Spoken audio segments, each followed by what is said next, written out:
Salut très chers téléspectateurs et internautes de l'émission Academia. Merci de nous renouveler encore votre confiance et fidélité, mesdames et messieurs. Bienvenue dans votre tribune scientifique dénommée émission Academia. Notre thématique du jour est intitulée « La réforme du programme scolaire envisagé en République démocratique du Congo ». Pour en parler, je ne suis pas seul. Comme à la tradition de cette émission, je reçois pour vous M. Giresse Louabouene. Il est journaliste, historien, en même temps coordonnateur d'une structure qui prône la réforme dans les secteurs éducatifs. Alors, avant d'aborder notre thématique du jour, laissez-moi vous présenter quelques grandes lignes de l'actualité scientifique et professionnelle de la République démocratique du Congo. Le gouvernement de la République démocratique du Congo, par les truchements de la ministre d'État de l'Éducation nationale, Raissa Malou, annonce lors du Conseil des ministres l'organisation d'une séance spéciale de l'épreuve préliminaire de l'examen d'État édition 2024-2025 pour ce mardi 25 mars 2025 de l'année en cours au bénéfice des candidats des 3 provinces éducationnelles touchées par la crise sécuritaire. Il s'agit donc du province du Nord Kivu 1, Sud Kivu 1 et Sud Kivu 3. Et puis, la coordination estudiantine de l'université Simon Kimbangu ISK en sigle, en collaboration avec Fac Boulot, avait organisé une conférence sur l'entrepreneuriat le mardi dernier avec comme thème transformer une idée en projet qui apporte de la valeur. C'était en présence des étudiants de cet allemand amateur. Monsieur Zedam, merci. C'est l'essentiel à retenir sur l'actualité scientifique. Academia, votre tribune scientifique. Academia, votre tribune scientifique. Mesdames et messieurs, comme je l'avais annoncé au sommaire, nous recevons pour vous pour la première fois Monsieur Giresse Louabouene. Il est journaliste, historien et coordonnateur d'une structure qui prône sur la réforme dans les secteurs éducatifs. À qui j'ai dit déjà bonjour Monsieur Giresse. Bonjour monsieur le journaliste. Vous allez bien, j'espère? Oui, je vais très bien par la grâce de Dieu. Nous vous souhaitons la bienvenue dans l'émission Académie. Merci beaucoup. Alors, au regard de notre thématique d'aujourd'hui, d'entrée des jeux, nous voulons avoir votre son de cloche, puisque nous parlons de l'enseignement, sur la mise en œuvre de la gratuité de l'enseignement des bases en République démocratique du Congo. Bien que c'est constitutionnel, est-ce que, selon vous, c'était les bons moments pour lancer la gratuité de l'enseignement des bases? Merci beaucoup monsieur le journaliste. Je pense que c'était le bon moment parce que respecter une disposition constitutionnelle, c'est aller entreprendre une bonne démarche. Vous voyez, donc l'idée qu'avait prise le chef de l'État de mettre en place cette disposition, de la respecter, c'était une bonne chose. Mais le grand problème est que la manière dont les choses ont été faites, cela avait dérangé parce que si on regarde les pays a beaucoup de problèmes. Sur le plan, dans le domaine de l'enseignement par exemple, il n'y a pas assez d'écoles publiques. Oui. Il n'y a pas assez d'écoles publiques. Alors, l'État congolais devrait faire la mise en place de la gratuité de manière progressive. Progressive. Donc, l'État congolais pouvait même commencer par exemple, la classe de première, oui, deuxième et troisième année. Et en même temps, l'État construit certaines écoles, quelques écoles. Oui. Donc, faire une activité simultanée. Hein, d'un côté, il y a la construction des écoles, de l'autre côté, il y a la mise en place effective de la gratuité. Donc, on commence par exemple avec la première, la deuxième et la troisième. Après 1 ou 2 années, on avance avec la 4e, la 5e et la 6e année. Progressivement. Donc, vous voyez, de cette manière-là, on n'allait pas avoir des difficultés qu'on a aujourd'hui. Parce que jusqu'à aujourd'hui, il y a beaucoup d'enseignants qui sont des NP, de non payés. NU. Voilà, même les NU. D'ailleurs, les NP d'ailleurs sont là nombreux. Ouais. Leur situation n'est pas encore résolue. Alors, ça s'ajoute encore les NU. Là, c'est déjà un problème. Il y a aussi des nouveaux recrues. Et oui, à part ça, il y a un autre problème. Parce que l'enseignant, pour qu'il fasse bien son travail, il faudrait qu'il soit bien motivé. Exactement. Mais quand il n'est pas motivé, une personne qui passe 1 année, 2 ans, sans être payée, vous croyez que dans une salle, parce qu'à l'école primaire, généralement, c'est 35 élèves, Mais aujourd'hui, on a 50, 60 élèves. Alors, l'enseignant qui n'est pas bien motivé, vous croyez qu'il aura la possibilité de mieux enseigner ou dispenser la matière avec amour, avec beaucoup d'énergie, au moment où la personne n'est pas bien traitée ou n'est pas payée? Donc ça, c'est un grand problème.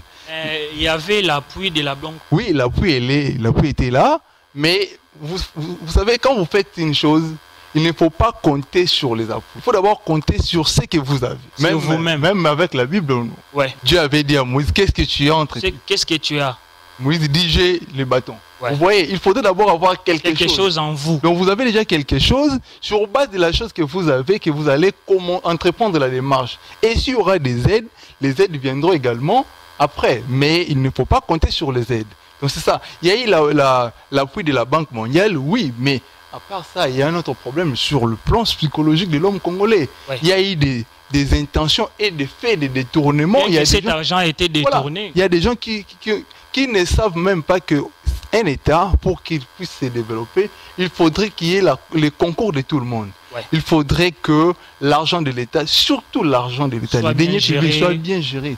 C'est ça qui contribue effectivement dans l'avancement d'un pays. C'est ça les grands problèmes. Mais avec la gratuité, c'était une bonne chose.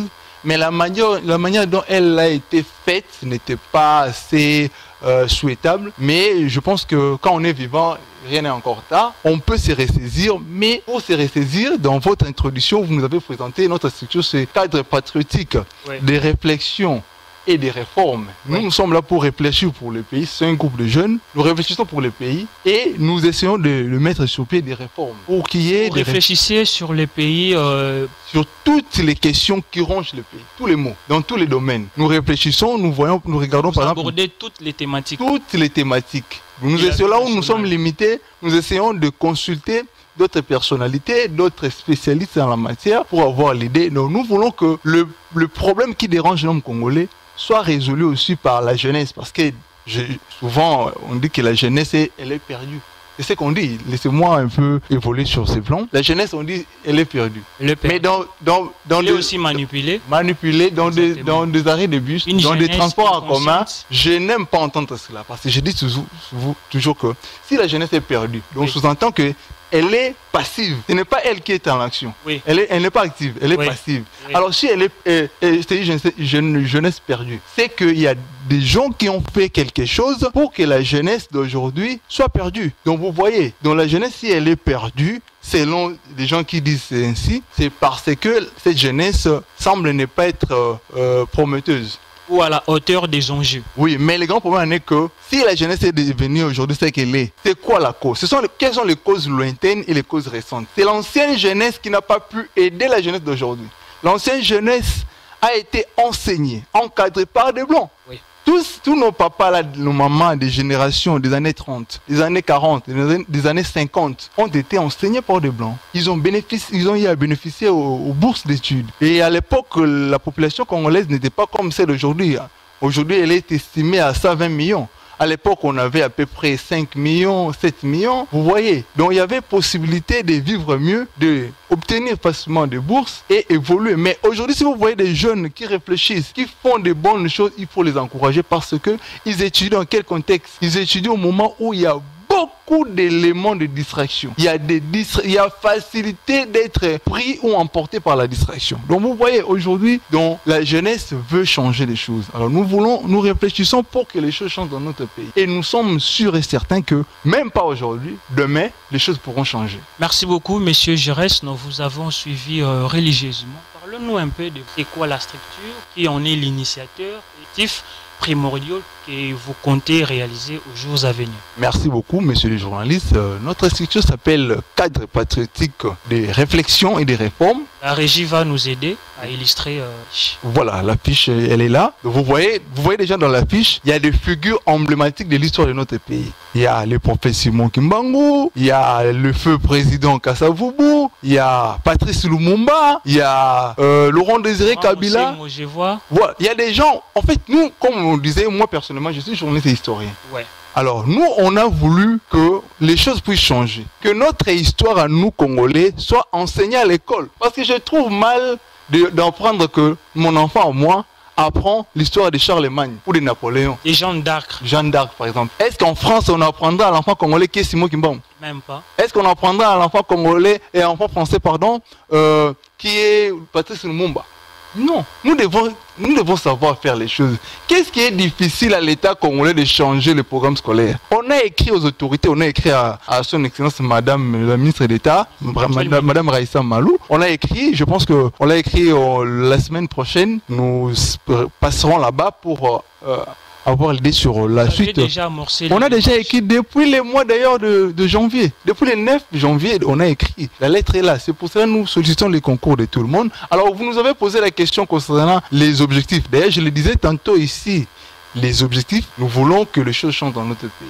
Nous voulons que la jeunesse congolaise puisse se relever. La jeunesse congolaise aujourd'hui, elle n'est pas celle qu'elle devait être. Parce qu'elle est prise ou enfermée ou emportée par la distraction. Les acteurs politiques surtout, ce sont les gens qui manipulent la jeunesse. On comprend aussi la situation sociale du pays qui fait en sorte que les jeunes puissent se comporter de la sorte. Mais nous voulons que les choses changent, que l'homme congolais, le jeune congolais, puisse comprendre que le pays appartient à lui, pas aux vieux, appartient à nous jeunes. Demain, c'est nous qui serons là, aux commandes de tout. Alors, il faudra que nous puissions réfléchir, changer les choses. C'est pour cela que nous avons mis sur pied cette structure. Et en ce qui concerne votre question, vous avez parlé des objectifs.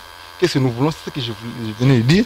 Donc, voilà. Donc, le plus récent, c'est la réalisation d'abord de ces programmes que nous avons, cette campagne que nous avons lancée depuis le 30 juin de l'année passée, la campagne concernant la réforme du programme scolaire. Nous voulons que l'homme congolais puisse comprendre l'importance de son histoire. D'ailleurs, on dit, celui qui ne sait pas d'où il vient ne saura pas où il va, car il ne sait pas où il est. Donc, si on ne sait pas où on vient, on ne saura jamais où on va, parce que là où on est d'abord, on ne sait pas. Pour cela, nous, Congolais, je pense même que c'est l'une des causes de notre situation, la situation actuelle de notre pays. Il faudrait que nous comprenions cela. Si on connaît notre histoire, on a des repères. Même en France, on voit Louis XIV, Napoléon, on voit même dans le cinéma, on voit les Français disent cela, même les Américains. Donc nous, Congolais, en principe, nous sommes morts. C'est pour cela que rien n'avance. Rien n'avance, même sur le plan politique, même sur le plan culturel, rien n'avance. Rien n'avance parce que nous avons oublié l'objectif.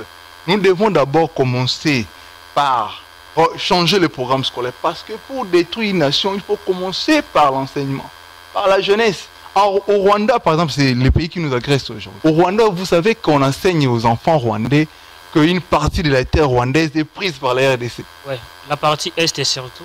Voilà. Pays. Alors, ça, c'est une manière de révolter l'enfant. Même à l'église, même les pasteurs rwandais disent cela. Donc, c'est une manière de préparer l'enfant congolais à se révolter demain ou après-demain, même après 30 ans, 40 ans. L'enfant rwandais se dira, l'homme congolais a pris ma terre, une partie de ma terre. Nous allons Je vais me battre pour récupérer, pour reconquérir cette terre. Donc c'est ça, nous sommes déjà en danger. Nous ne savons pas que nous sommes en danger. Ici, nous, qu'est-ce qu'on fait? On apprend l'enfant congolais, Napoléon. Jeanne d'Arc, Philippe le Grand. Et la papauté est même enseignée dans nos écoles. Jusqu'aujourd'hui, la guerre des 100 ans. La guerre on des en 100 parle ans. aujourd'hui. Est-ce que c'est la guerre des 100 ans, la Révolution française? Ça, moi, ça me concerne quoi? Rien du tout. Moi d'ailleurs, pour préciser, si on a commencé ces histoires à 1998 ou 1998, comme les gens veulent parler ici, et il y a eu l'invasion rwandaise. Les Rwandais sont venus nous attaquer ici à Kinshasa pour tenter de renverser le pouvoir de Laurent Désiré Kabila. Oui. Alors nous qui habitions la Tchango, parce qu'à l'époque, j'étais élève, j'étais je pense en deuxième... À l'époque, moi aussi j'habitais Tchango, je me souviens. Voilà, j'étais en deuxième année primaire. Tu étais gosse en quelque sorte. Voilà, donc j'avais moins de 12 ans. Ouais. Les Rwandais quand sont venus, je me souviens, j'avais fait les pieds, ma famille et moi. Donc moi j'avais fait les pieds accompagné de ma famille, de Massina jusqu'à Bumbu. Regardez la distance. Alors quand je me suis dit, mais comment cette histoire? J'ai cherché sur Google, on n'en parle même pas. Alors j'ai réalisé un documentaire sur ça. D'ailleurs j'en appelle aux Congolais. Si vous me suivez, vous pouvez taper sur YouTube Tchangu déjoue l'attaque rwandaise. Donc si vous regardez Tchangu déjoue l'attaque rwandaise sur YouTube, vous verrez le documentaire, vous comprendrez d'où vient la guerre que nous avons aujourd'hui. Alors nous, comme ce n'est pas ça les sujets, c'était juste une question que je voulais toucher. Mais il faudrait que l'homme congolais puisse comprendre l'importance de son pays. Son histoire était très importante. Alors, nous avons commencé par ces documentaires parce que on a vu que on n'enseigne pas l'histoire. Parce que si on regarde même Papa Simon Kimbangu, regardons par exemple son parcours. Quand il a commencé le 6 avril, quand il a tout commencé, j'aime dire comme ça, quand il a tout commencé le 6 avril, quand il a tout commencé le 6 avril, il ne s'adressait pas seulement aux Congolais.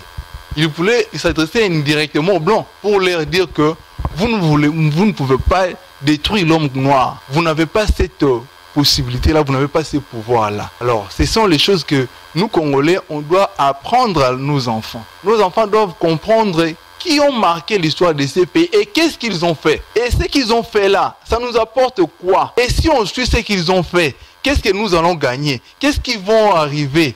Donc c'est ça, monsieur le journaliste, c'est qu'on doit enseigner à l'enfant. Donc c'est pour cela que nous sommes là, nous nous battons.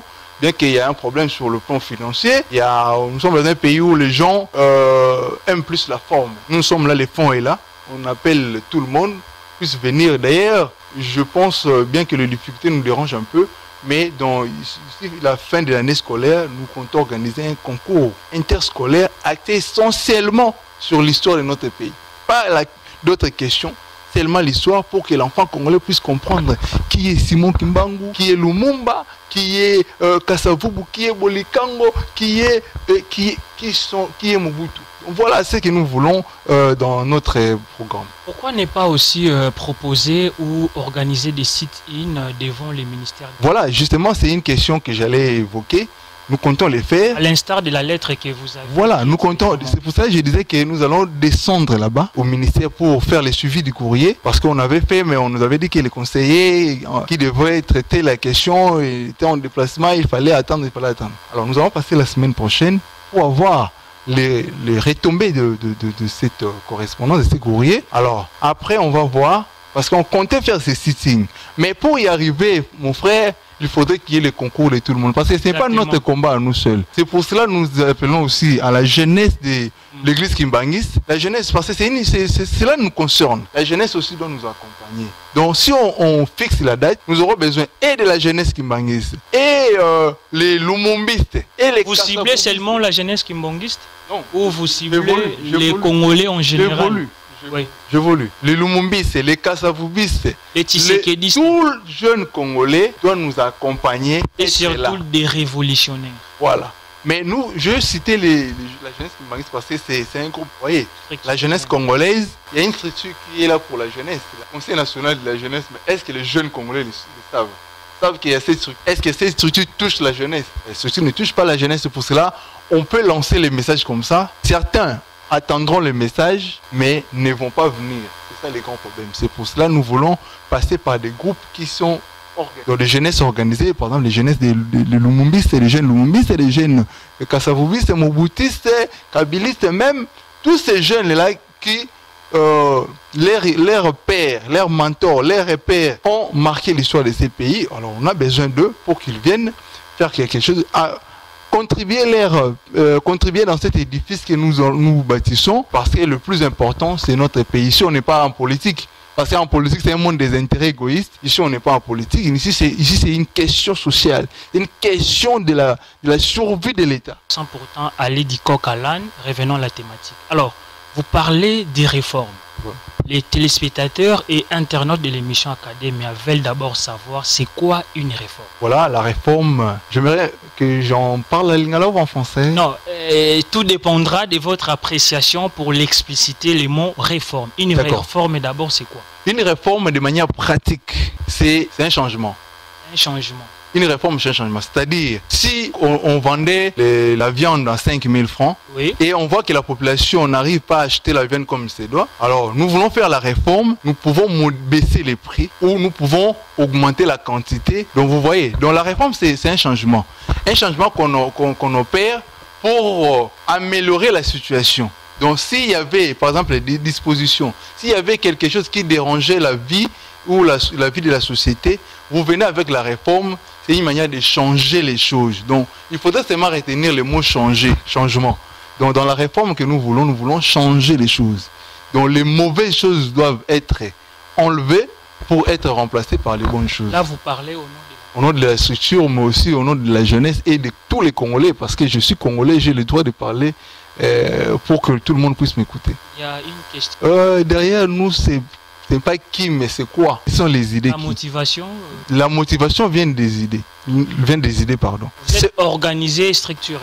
Nous sommes structurés, mais je comprends la question, mais il n'y a personne derrière nous. Aucun politique, aucune personnalité. C'est pour cela nous voulons aussi bénéficier des concours de tout le monde. De tout le monde, parce que c'est pour ça que je disais que quand je parlais des Lumumbistes, des Kimbanguistes, des Kassavoubistes, sont les gens qui, permettez-moi cette manière-là de dire, qui sont derrière des idéologies, des personnalités qui ont marqué une histoire, parce que même si ces personnalités-là ne sont pas pareilles, mais sont des personnalités qui ont marqué l'histoire. Alors nous appelons à ces gens-là à leur concours pour la réussite. Parce que la réussite n'est pas la réussite de notre structure, c'est la réussite de toute la République, de notre histoire. Nous devons, ça c'est une réconciliation même avec Dieu. Parce que Dieu vous a donné un pays, vous avez tout un parcours, vous avez toute une histoire. Vous êtes détourné de cette histoire-là, on enseigne à vos enfants. Qu'est-ce qu'on enseigne à vos enfants? On enseigne à vos enfants que c'est Napoléon, ceci et cela, mais vous, de votre côté, vous avez Lumumba, vous avez Kimbangu, mais vous n'enseignez pas ça. Mon frère, soyons clairs. Si vous descendez, laissez-moi terminer ici. Si vous descendez... Non, avant de terminer, dans cela, la faute incombe à qui? Oui, premièrement aux autorités. Deuxièmement à nous aussi Congolais.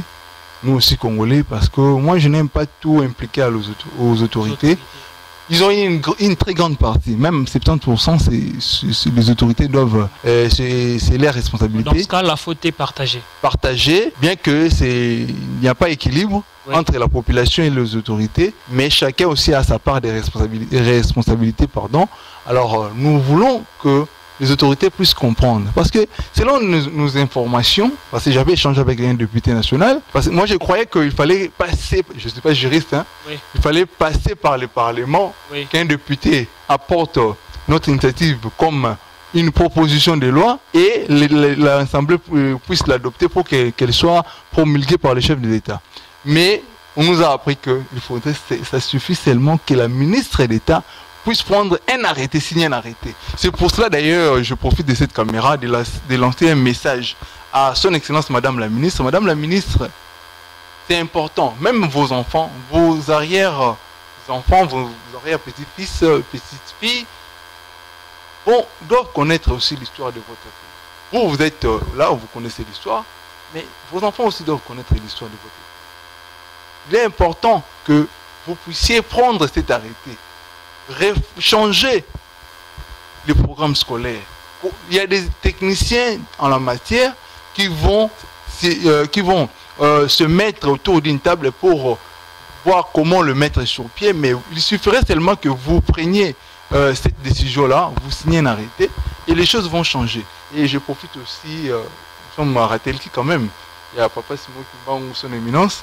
Alors Papa, c'est aussi important parce qu'il s'agit d'un nom qui n'est pas un petit nom. Simon Kimbangu, c'est un grand nom. C'est aussi important que nous serons en Kamba pour échanger avec vous, Papa. Il est important que nous bénéficions vivement de votre appui, de votre soutien, parce que les concours que nous allons organiser interscolaires, où les enfants des écoles autres que les écoles doivent aussi apprendre sur Papa Simon Kimbangu, il est aussi important que nous vous racontions, nous vous soumettons notre vœu, notre désir, et je sais que nous aurons une réponse positive. Donc voilà le message que nous voulons passer. Nous voulons vraiment que les choses changent. Nous ne passons pas notre temps en vain. Nous voulons vraiment que les choses changent, même si ça nous prendra 2 années, 3 années, mais je pense qu'on n'en arrivera pas là. Nous allons réussir, nous Congolais, nous allons réussir avec cette histoire. Vous savez, aujourd'hui, au Burkina Faso, avec l'arrivée du président Ibrahim Traoré, l'actuel président de la transition, le président a initié plusieurs réformes dans les secteurs de l'enseignement dans ce pays, entre autres promouvoir ou faire la promotion de la langue locale, voire même la tenue scolaire est exigée au Burkina, voire même la coiffure. Cela est un signal fort. Un signal très important. Donc je vois qu'il y a une montée en puissance du panafricanisme. Exactement. Là, il faut en être sûr. Exactement. Avec les Aimé Césaire, les Lumumba, les Kwame Nkrumah, la montée était là à un moment donné. Et Thomas Sankara. Oui, voilà. À un moment donné, l'homme blanc avait étouffé cet élan. Mais aujourd'hui, les choses, vous voyez, les jeunes se sont levés aujourd'hui pour récupérer ces combats. Alors, quand je vois ce que le président burkinabé a fait, c'est Ibrahim Traoré. Ibrahim Traoré, pardon, c'est une très bonne chose. Donc, je pense que les signaux sont là. Et en dehors de ça, il y a la chaîne russe RT en français. Il y a le professeur P.O. Lumumba qui parle des questions, parce que je ne rate pas tout ce que dit le professeur. Le professeur, un grand panafricaniste, il nous parle des questions très importantes. Comment l'homme noir, l'homme blanc nous maltraite, nous manipule. Jusqu'à nos jours. Voilà, donc c'est important. Il y a aussi notre confrère, bien que ici je ne suis pas comme journaliste, notre confrère Alain Foka. Alain Foka aussi un panafricaniste. Vous voyez, donc on voit que le mouvement du panafricanisme aujourd'hui commence à récupérer un élan, je ne dirais pas prendre, mais récupérer un élan important. Et je pense que dans les jours à venir, d'autres personnes aussi vont venir nous accompagner dans cette histoire et les choses vont changer. Alors, par rapport à votre structure, est-ce que avez-vous un agrément officiel? Non, non.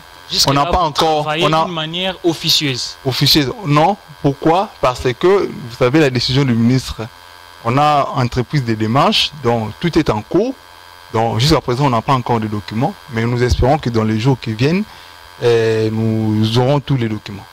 Avant de citer complètement, qu'est-ce que les téléspectateurs peuvent retenir de votre passage dans l'émission Academia? Résumez ça en quelques grandes lignes en français et puis vous aurez votre temps de s'exprimer à Lingala pour faciliter au moins la compréhension.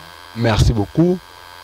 Chers téléspectateurs, vous devez retenir que nous sommes ici, nous sommes passés à l'émission Academia, votre émission qui est à caractère pédagogique, pour vous expliquer l'importance de la reconnaissance de notre histoire.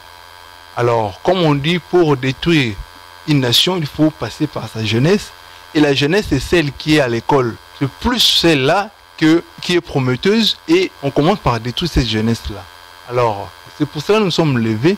Parce que nous avons vu comment on enseigne nos enfants. À nous-mêmes, nous avons aussi été enseignés de la sorte. L'histoire qui est étrangère. On a une histoire. Ce n'est pas tout ce qui vient de blanc qui est bon. Nous avons aussi notre histoire à nous.